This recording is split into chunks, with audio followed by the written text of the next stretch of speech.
tiens d'abord à présenter mes hommages les plus chaleureux à son Excellence, Monsieur le Président du Burkina Faso,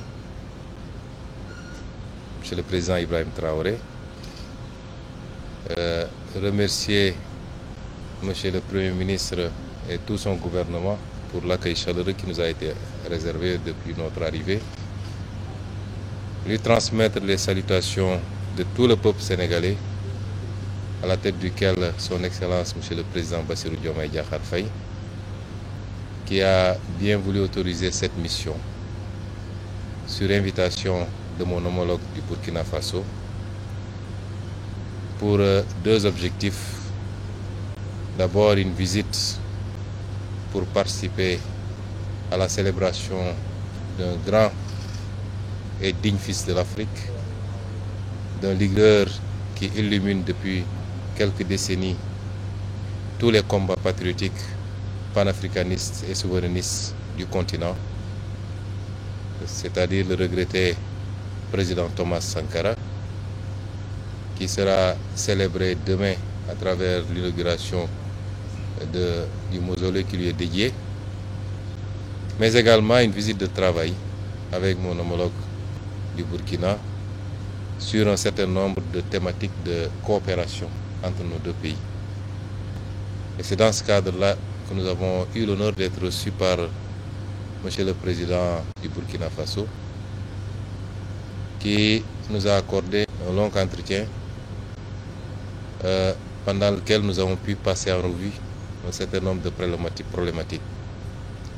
D'abord sécuritaires, et je tiens au nom du président Bassirou Diomaye Faye à transmettre à tout le peuple burkinabé la solidarité du peuple sénégalais face à cette épreuve qui lui est imposée, qu'il n'a pas choisie, mais qui lui a été imposée.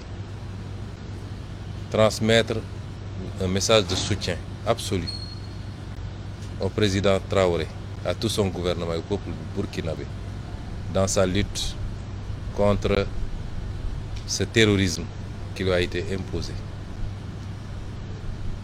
Envisager toute possibilité de collaboration et de soutien face à cette épreuve.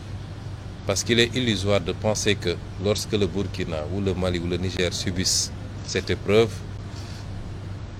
que ça restera simplement dans les frontières de ces pays.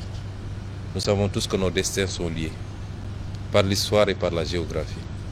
Et qu'aucun de nos pays ne peut être épargné par cette gangrène si elle continue à s'épancher à travers l'Afrique de l'Ouest. Et c'est pourquoi le Sénégal, au-delà de la manifestation de la solidarité, n'exclura aucune forme de collaboration pour soutenir nos frères dans cette épreuve.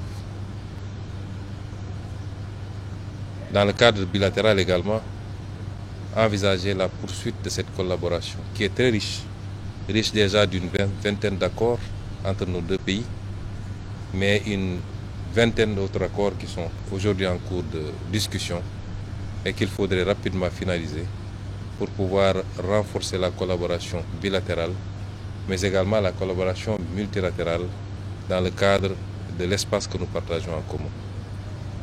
J'ai été très ravi d'écouter le président Traoré pendant de longues minutes nous exposer un peu la situation, mais également nous faire étalage de la résilience du peuple burkinabé face à cette épreuve. Réitérer son ouverture et celle du Burkina Faso à rester un facteur d'unité africaine, d'unité dans la sous-région, un facteur d'ouverture dans la collaboration à la fois économique et sécuritaire. Parce que j'ai tendance à dire que ce continent n'a que ces deux défis.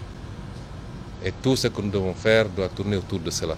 Évidemment, pour un pays comme le Burkina, le défi s'en trouve beaucoup plus important de devoir faire face aux exigences économiques qui sont des exigences pour tous les peuples, mais particulièrement les peuples d'Afrique, mais en même temps à devoir faire face à la crise sécuritaire qu'il vit.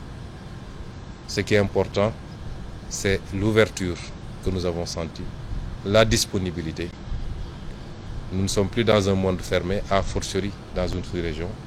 Et nous le remercions pour cette écoute, cette attention, ce témoignage de solidarité, de fraternité avec le peuple sénégalais et avec son frère, le président Bassirou Diomaye Diakhar Faye. Et nous sortons de ce palais totalement satisfaits et réconfortés quant à l'avenir de la collaboration entre nos deux pays.